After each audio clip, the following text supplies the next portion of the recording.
Embu tazama katika viganja vya mikono yako. Je, unaona alama gani? Kama wewe ni moja kati ya binadamu ambao walipotazama katika viganja vya mikono yao waliiona alama ya herufi M, basi ipo siri kubwa ambayo imejificha ndani yako, na utakapoweza kuijua siri hiyo, ukajua namna gani ya kuifanyia kazi, huenda katika muda mfupi ujao ukaenda kuwa moja kati ya wanadamu waliofanikiwa sana katika uso wa dunia. Kuna baadhi ya vitu ukivifanya kwenye maisha yako vitafunga kabisa njia za mafanikio yako, na kuna baadhi ya vitu ukivifanya katika maisha yako vitafungua njia ya mafanikio yako.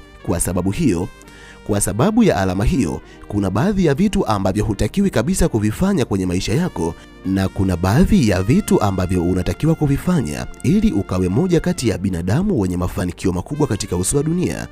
Kwa sababu unatamani ukawe miongoni mwa wanadamu waliofanikiwa hapa duniani, leo nitakwenda kukuambia mambo 10 ambayo ukiyafanya, kama wewe ni mwanadamu ambaye umezaliwa ukiwa na alama ya herufi M kwenye kiganja cha mkono wako, basi utakwenda kuwa moja kati ya wanadamu wenye mafanikio makubwa katika uso wa dunia kuliko wanadamu wengine.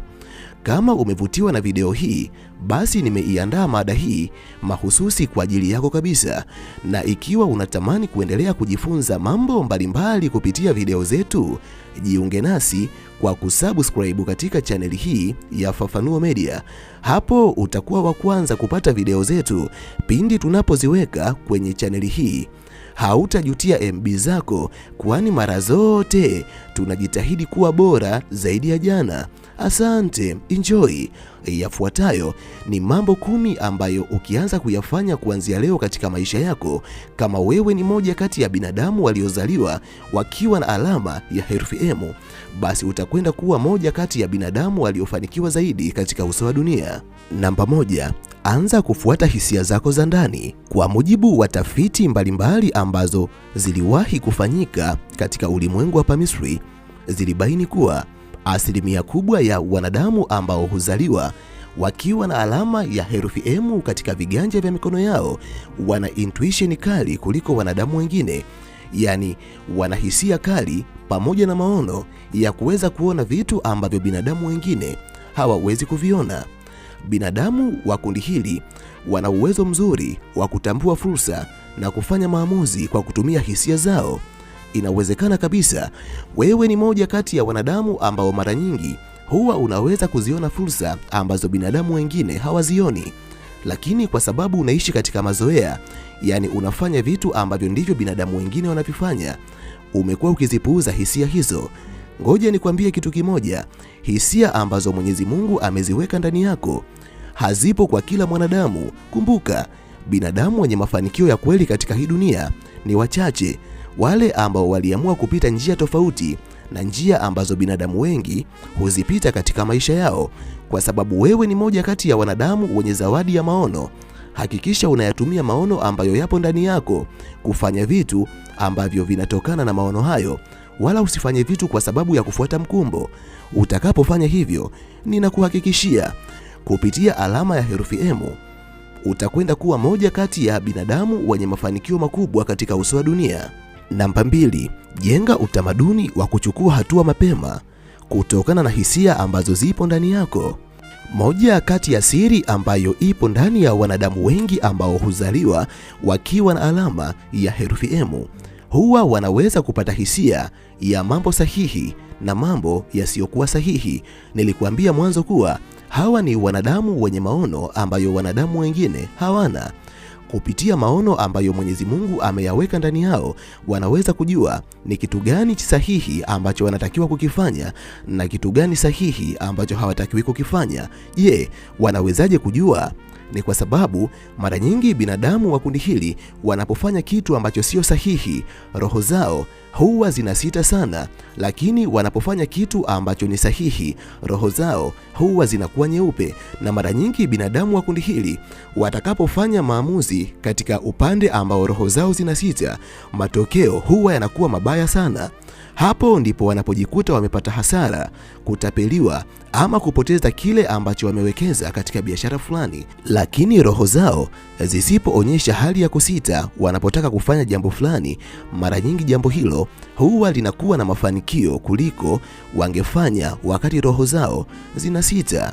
Kama wewe ni moja kati ya binadamu waliozaliwa wakiwa na alama hii, naamini katika hili wewe ni shuhuda mzuri. Mambo mengi ambayo uliyafanya huku moyo wako ukiwa unasita yalikupeleka pabaya. Hivyo kupitia ishara hii, hata unapofanya maamuzi, usisubiri ushauri wa watu wengine.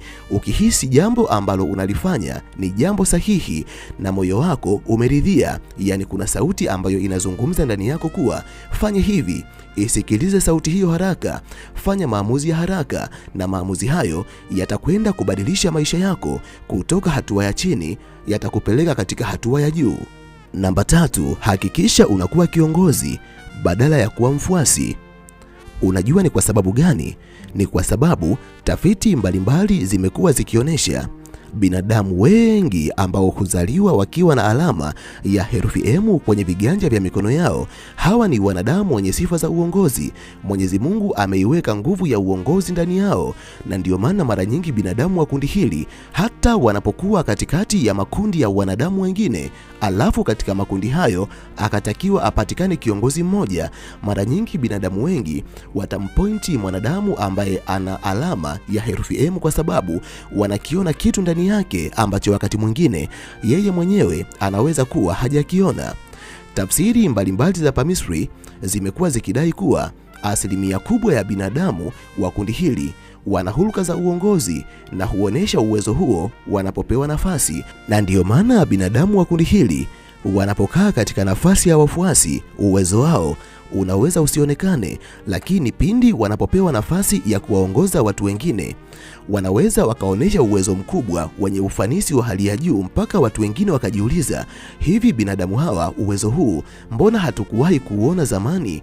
Ni kwa sababu kwa asili binadamu wa kundi hili walizaliwa ili wakawe viongozi, na mara nyingi uongozi wao huwa unakuwa wenye mafanikio ya hali ya juu kuliko wanadamu wengine wanapoongoza. Ninapozungumza haya, sina maana wanadamu ambao wamezaliwa wakiwa hawana alama ya herufi M hawawezi kuwa viongozi. La hasha, wapo baadhi yao ambao pia wana sifa za uongozi, lakini kumbuka asilimia kubwa ya wanadamu ili wakawe viongozi wazuri lazima wakasomee uongozi, na ndio maana kuna shule za uongozi. Lakini binadamu wengi ambao wamezaliwa wakiwa na alama ya herufi M kwenye viganja vya mikono yao, hawa ni wanadamu ambao huwa wanakuwa na asili ya uongozi, yani huzaliwa wakiwa tayari wana sifa zote za uongozi kuliko binadamu wengine. Namba 4, jenga utamaduni wa kujifunza kila siku katika maisha yako. Unajua ni kwa sababu gani? Kama wewe ni moja kati ya wanadamu ambao wamezaliwa wakiwa na alama ya herufi M, unahitaji kujifunza ili ukawe moja kati ya binadamu wenye mafanikio kuliko wanadamu wengine. Ni kwa sababu kitendo cha kujifunza huongeza maarifa na ujuzi ambao huongeza nafasi ya kufanikiwa katika kazi au biashara. Inawezekana wewe ni moja kati ya wanadamu ambao wamezaliwa wakiwa na alama ya herufi M na unajishughulisha na biashara. Kama hautaweza kujifunza kuhusiana na mambo ambayo yanahusiana na biashara ambayo unaifanya, unaweza usikue katika kiwango kikubwa, kwa sababu biashara yoyote inahitaji ujuzi ambao utakusaidia kuvuka kutoka kwenye hatua moja na kukupeleka katika hatua nyingine. Pamoja na kuwa tafiti mbalimbali zimekuwa zikionyesha wewe ni mwanadamu mwenye bahati ya kuvuta fedha kuliko binadamu wengine, inawezekana hata katika biashara ambayo umeianzisha wateja ni wengi kuliko inavyokuwa katika biashara za watu wengine. Lakini pamoja na yote hayo, bado unahitaji ujuzi ili biashara yako iweze kukua zaidi, kwani bahati na ujuzi ni vitu tofauti kabisa. Inawezekana ukawa na bahati lakini usiwe na ujuzi. Jambo ambalo litatokea katika biashara yako ni kuwa biashara yako itakuwa na wateja wengi, lakini biashara yako haitakuwa, kwa sababu hauna ujuzi ambao utakusaidia kuikuza biashara yako. Namba 5, kama wewe ni mwanadamu ambaye umezaliwa ukiwa na alama ya herufi M, hakikisha unaweka malengo ambayo yanaeleweka. Moja kati ya mambo ambayo mimi na wewe lazima tukae chini na kukubaliana nayo ni kuwa Tafiti mbalimbali zimekuwa zikionyesha asilimia kubwa ya wanadamu ambao wamezaliwa wakiwa na alama ya herufi M katika viganja vya mikono yao, hawa ni wanadamu wenye bahati kubwa katika maisha yao kuliko binadamu wengine. Na ndio maana asilimia kubwa ya vitu ambavyo binadamu wa kundi hili wanavifanya katika maisha yao huwa vinaweza kufanikiwa kiurahisi zaidi kuliko vinapofanywa na binadamu wengine. Pamoja na yote hayo, lakini jambo ambalo unatakiwa kulijua na kuliweka akilini, wewe ni moja kati ya wanadamu ambao kama wasipokuwa na malengo, bahati inaweza isikusaidie kufanikiwa, kwa sababu ni kweli bahati mbalimbali zitaendelea kuwepo kwenye maisha yako, lakini ni bahati zilizokosa uelekeo.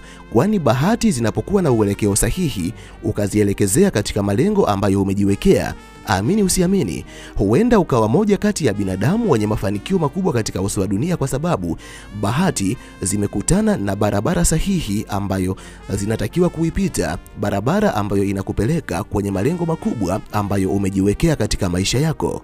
Namba 6, hakikisha unatunza uaminifu na maadili mema katika maisha yako. Unajua, moja kati ya siri ambazo binadamu wengi hawazijui ni kuwa binadamu wengi waliozaliwa wakiwa na alama ya herufi M kwenye viganja vya mikono yao, hawa ni binadamu wenye nguvu za kiroho kuliko binadamu wengine, na ndio maana wanaweza kupata maono kwenye maisha yao kuliko inavyokuwa kwa binadamu wengine. Lakini ikiwa wanadamu hawa mwenendo wa maisha yao utakuwa mbaya, yani utakuwa ule usiompendeza Mwenyezi Mungu, nguvu za herufi M huanza kupungua na kupotea kabisa katika maisha yao.